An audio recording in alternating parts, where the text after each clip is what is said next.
Let's move on to panel number 2, innovation and collaboration. Business alliances are evolving with digital disruption. Music labels are teaming up with gaming companies, advertising brands are working directly with content creators, and filmmakers collaborating with gamers. This next panel will explore how companies are innovating and staying on the cutting edge by developing new strategic partnerships.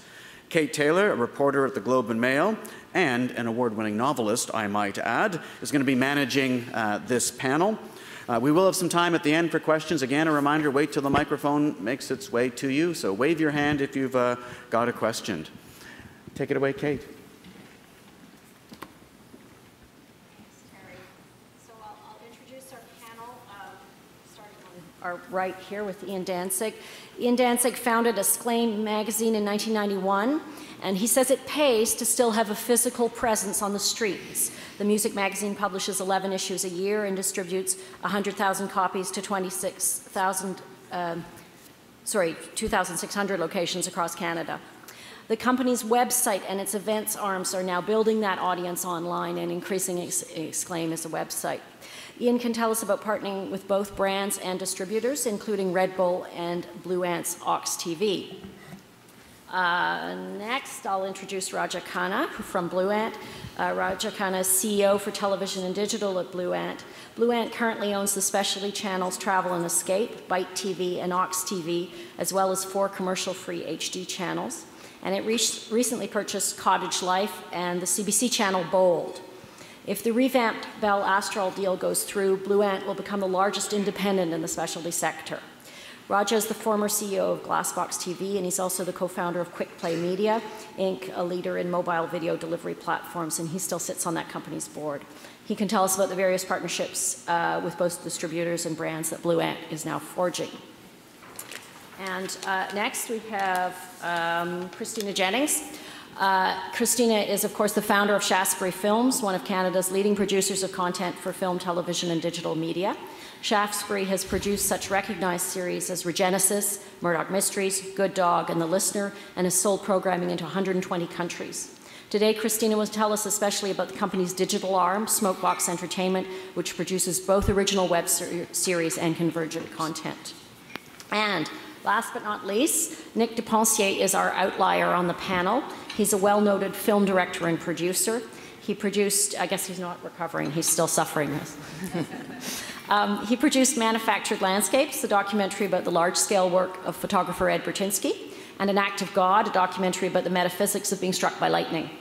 But he's here to tell us about his experiences creating public health videos. 23.5 hours, what is the single best thing we can do for our health, is a 9-minute video Depensier created with Dr. Mike Evans. It has 3 million views on YouTube.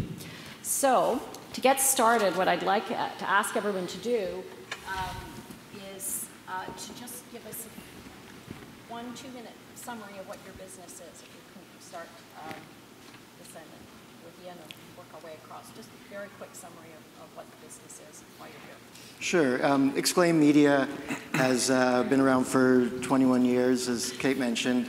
And right now we operate with 3 main platforms as a music media outlet to reach our audience across Canada. And those platforms are print publication, our events platform where we connect brands with live music and events across the country, and our third being digital, which includes web, mobile, and social media, et cetera, which I think primarily is what we're going to be talking about today. Great, thank you. So what I do, briefly, I guess I got into, my background's all in digital, and the companies were all digital, and we thought, I thought a few years ago that, you know, people are going to be consuming way more content on mobile and digital platforms. After a few years of, a decade of doing that, I realized there was no money to be made there. And I said, well, the only way to be successful in digital platforms is to own television networks. So we have a, which I think is true for video content, but so we own 8 television channels, specialty channels now, a handful of magazines, including tablet-only magazines and print publications like Cottage Life and others, consumer shows, and a significant digital publishing business. In fact, some of our TV channels were born out of websites. So it really is the heart of our company is engaging our fans and customers across different platforms. And by the way, our entire business is premised, and I think is existential to our business model is partnerships. And we're going to talk more about that, but we would not exist but for partnerships. Christina? So I've been in the business 25 years, and I started as a feature filmmaker and realized there wasn't a business in features. So I moved into television. And about 10 years ago, we made a series called Regenesis with TMN and Movie Central. And at that time, it was the science investigation series. We thought we would actually do a website. And at that time, the websites for television consisted really of fan sites. You could go get the bio on the guy or the location or something. And what we did with Regenesis, which won us an Emmy and a Rocky, was we actually did a game and we put clues in the drama. So if you were an avid fan of Regenesis, every week, scripted with the writing department, were clues that took you to the game, which won us, as I say, those great awards. We followed that up with a couple of other convergent properties that won us some Geminis, and I suppose about 5 years ago, we decided to make the big investment in Smoke Bomb. And the last 5 years for me has been truly an extraordinary experience because I am no longer a television producer. I am a content creator, and every single bit of our being as a company is where should content live, where is the best place for it to live, where should it launch, what is that second screen experience, which isn't just playing the content on the second screen. And so Smoke Bomb right now is focused on 2 demographics. We can't do everything, we're a small company, the 18 to 34 demo and the tween demo. So my business model is very much evolving, I think, out of a lot of the surprises that happened out of creating a viral 9-minute health video by accident.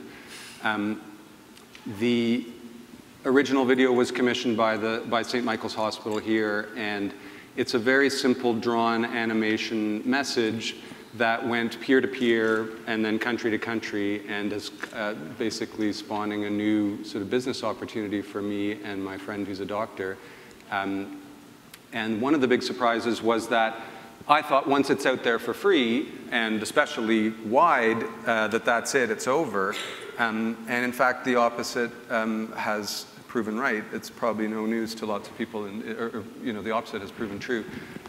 Lots of people have come to us for way more than the original budget for the right to repurpose it with a little bit of a bookend to brand it.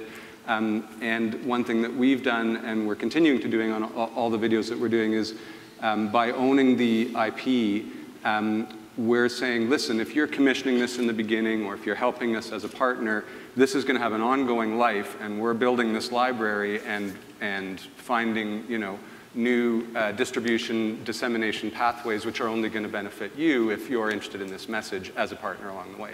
So the business is evolving, and we'll see where it goes.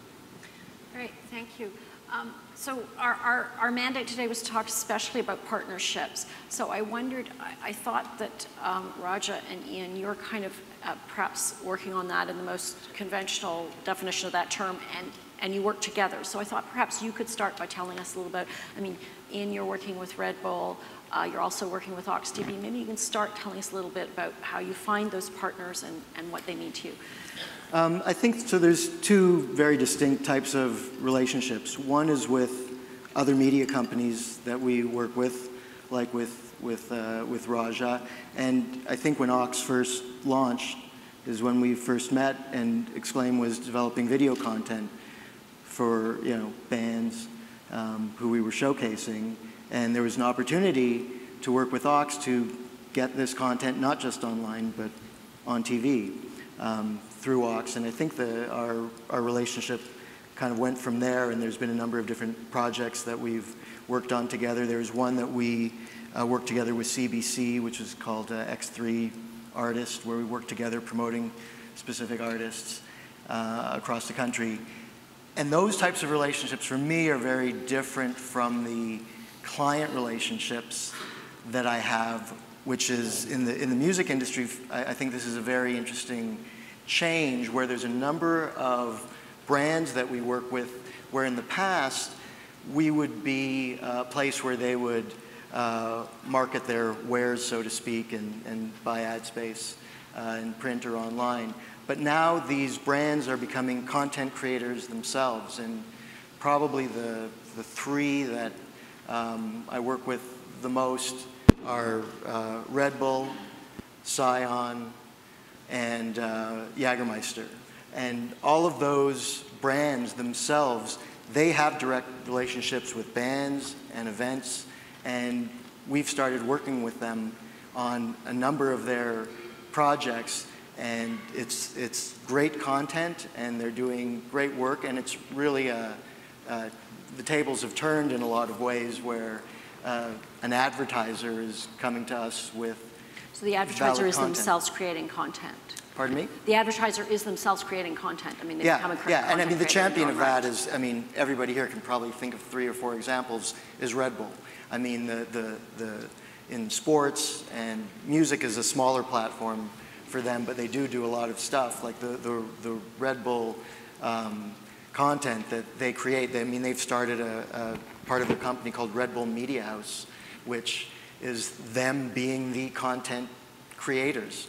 You know, and you know, people can argue about the quality of what's out there that they're putting, but you know, they do a lot of great content, and it gets a lot of exposure. Raja, can you explain what you meant when you said that your business is only about partnerships? Sure. I should also say that my 7-year-old is now asking me what Red Bull is.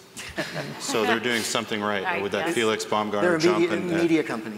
So much so that I went to my board and I said, I think we should get into soft drinks as a business model. And I'm kind of not even joking. But Blue Ant and Red Bull, right? yeah, exactly. It works, right? But you know, we're in a knowledge economy. It's all.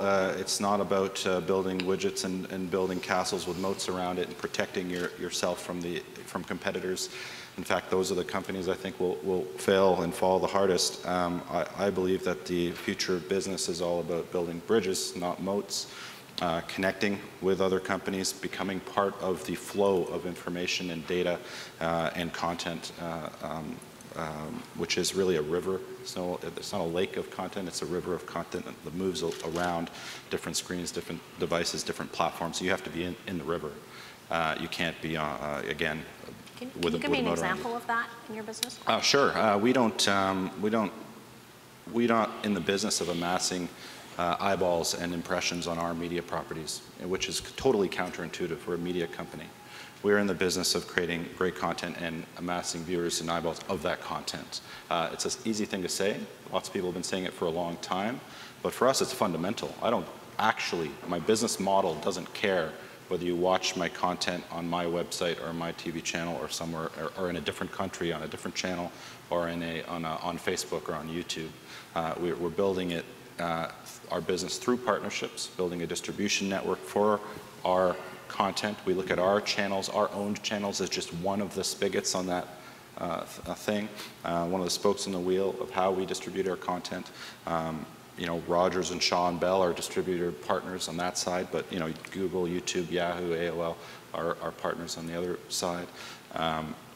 It's critical for us to own content, which is, again, broadcasters don't typically think that way. Most of them don't, and that doesn't mean manufacturing content. There are lots of other people in the world who are better at manufacturing content than we are.